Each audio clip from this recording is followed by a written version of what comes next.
Hey everybody, it's Never here on the character formerly known as Dynamite Danger Cat. I forwarded that name onto my Guardian because I play Guardian as my main now. What I want to do in this video is go over the builds that I have for my Engineer in case they're beneficial to someone else while they're still somewhat relevant because I literally made this change like 3 days ago.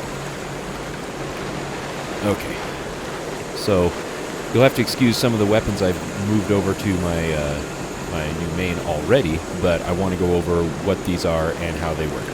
So almost everything I do uses celestial gear because I like having one set of gear that I can use for a lot of different things instead of having to maintain many sets of gear.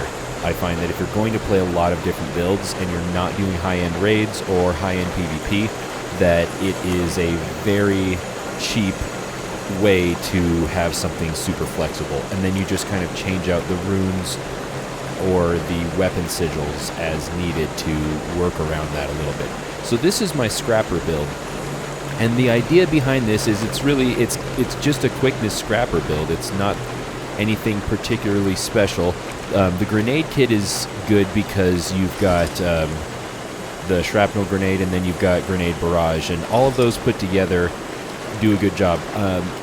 I'm again full celestial gear, full divinity runes on all of these, and then I put a sigil of concentration in the hammer along with like either a sigil of cleansing or like a sigil of force, and that allows for enough boon duration for the quickness to be kept up with just using these 3 gyros. And so you don't have to, especially this guy, so you don't have to use this on cooldown so you can res people a little more easily and stuff like that. That's just how I do it. This build is really tanky and does a good job of keeping quickness up.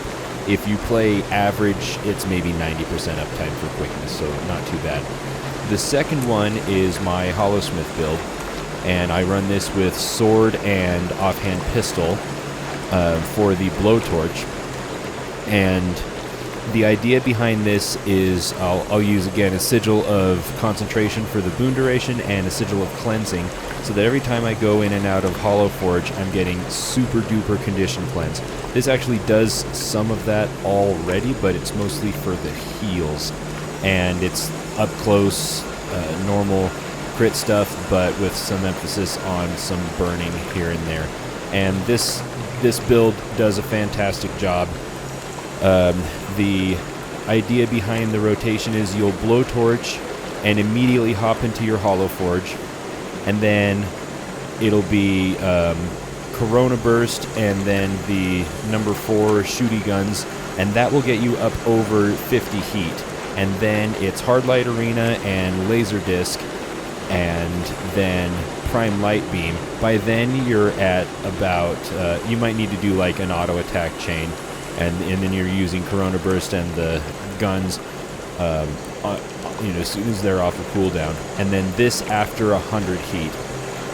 And then you should drop out of Hollow Forge like really close to the edge, and then you're going to do Sword 3 followed immediately by Blowtorch and then Sword 2. And the reason for that is because of this guy. The first few attacks after do extra damage and whatnot, so you want those to be on the biggest attacks. And that's going to be Sword 3, which gives you quickness, and then Blowtorch does a lot of extra damage. And then you're just kind of going to repeat that. But if you're still cooling off and these guys come back off of cooldown, as long as you're above 50 heat, then you'll want to use them, because you don't want to use them under that because they're way less powerful. And you can even throw in regeneration off cooldown if there's no cast time, so it can be comboed in with anything that you want. And that's the basic feel of this. This is my highest damage build as far as single target goes, and even multi-target it's really good. But it is definitely more difficult to play. This is my medkit scrapper build, and for this I'll tend to run either hammer if I want the CC, or I will run pistol shield with this. And the thing with this is you've got a couple of options. This is the trait that you can switch. You can use the medical dispersion field if you want the healing output, but it can be a lot of fun to use anti-corrosion plating, especially if there are condition-based builds in the meta and you're doing world versus world. When condition builds are popular, switching to this is amazing because the synergy that you get here is incredible. That's why we run the shield. Reduced recharge on shield kills, and when you use a shield, it gives everybody protection. And so then, when you give someone protection, when you use a heal skill, but then there's another one over here somewhere that like when you give them protection, you cleanse conditions from them or something. That's right. Okay, so that's this one right here. When you grant protection to an ally, cleanse conditions. So anytime you use a shield, you give them protection, which then cleanses conditions. And then you've got this, which is whenever you use your heal, everybody gets protection. And when you do that, it converts conditions into boons. And so this plus this plus this are ridiculous synergy. So you just push this button, and then all of a sudden, everyone's conditions become boons, and you can stack these up really nicely. If you don't do that, you still have some pretty good condition cleanse because of this cleansing pulse, and there's a couple other things in here somewhere that do that. And so with this, you just kind of want to spam this F1, because this is a very strong heal, and it's going to give a huge chunk of that to other people. So grant regeneration when you remove a condition. So again, back to that loop. Every time you remove a condition, you're also giving them regeneration, and then there's like something else that happens when you give someone regeneration. So it's really good, and this just makes you more tanky and allows you to give quickness to people. So it's a really great support build. That's just how I happen to do it. These are the gyros I like to use. This is so good for tagging things and getting some loot bags from World vs. World that I keep him around. It's kind of selfish, but that's how I roll. And then this guy is super great. You'll get used to him. One little note about this is using this, and then you can use the acid bomb to leap out of it. If you push the acid bomb and then immediately drop the bundle, you will stop the flying backward thing. You can cancel that. It just takes a little bit of trickiness to get good at it. So that's the medkit version that I use. This thing got nerfed. The medical dispersion field got nerfed pretty hard in a recent patch, so that makes the condition cleansing one a little more desirable, especially if conditions are popular in the meta. If new classes or changes come out and there's conditions, then you really want to run this. It's super awesome, and you never die. You like, I only died using this build. I only die if I'm stupid. That's pretty much it. The stealth you can trade out for this guy, which has some really nice setups and blast finishes for more condition cleansing and a bunch of other stuff. Anyway, this is my Mechanist build that I tend to run with, and I do it this way. I'll run mace and offhand pistol with this version of the build. There is another version where I take, I basically do these same ones, but I do the condition cleanse. I do these two trait lines with Mechanist so that I can use shield, offhand, and then just cleanse conditions like crazy and do the healing that way. Because as long as you're cleansing conditions once in a while, you're giving people regeneration, so it's like permanent regeneration with this.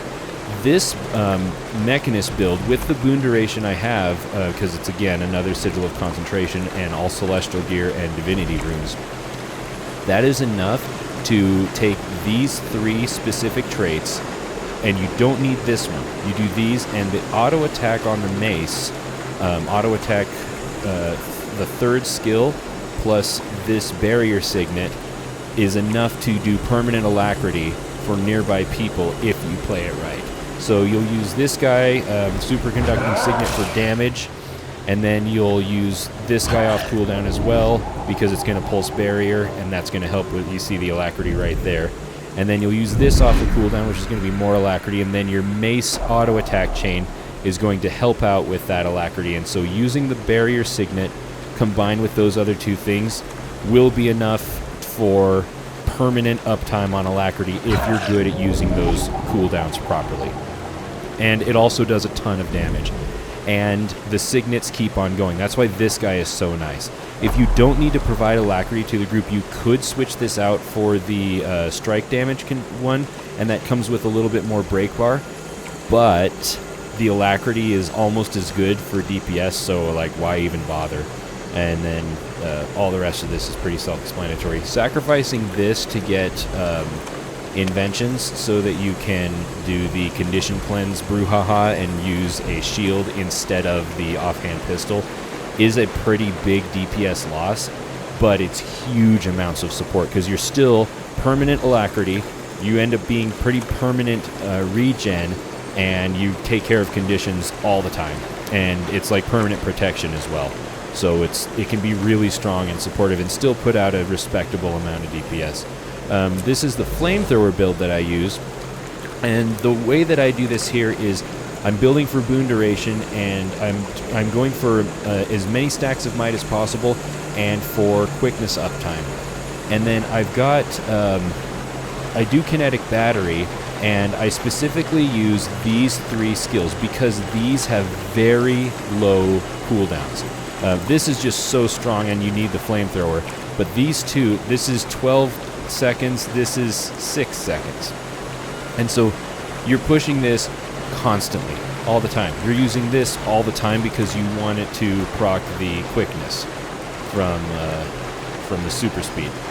And what this does is this makes kinetic battery hit all the time, which is just more quickness. And all of those put together means if you do it right, permanent uptime on quickness if you've got the boon duration like I explained before, and you're going to be supplying yourself somewhere around like 15 or 16 stacks of might all the time if I remember correctly, and you're going to have 2 or 3 rolling stacks of stability all the time.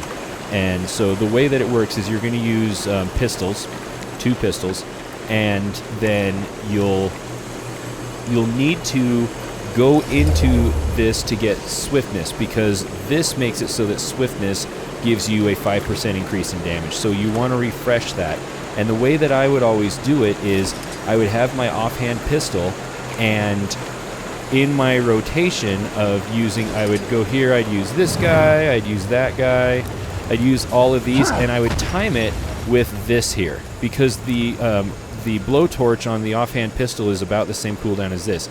And so every time I was ready to do the rocket kick, which is a pretty good amount of burning, by the way, and then this makes it so that like when you've got vigor, you do 10% more damage. So it's like you want that all the time, so you want to use these.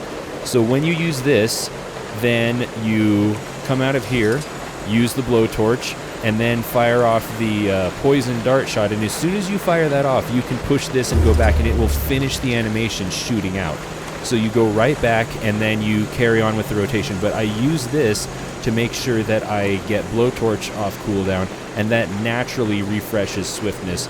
And it keeps swiftness up, it keeps vigor up, and then it will keep stability up all the time, of course. And then if you're doing these often enough, you're going to have super speed most of the time, which means that you're getting a 10 to 15% damage increase all the time. So putting all of that together means tons of quickness, tons of extra buffs, and lots of extra damage output. And so that's the way that I do the classic Flamethrower build.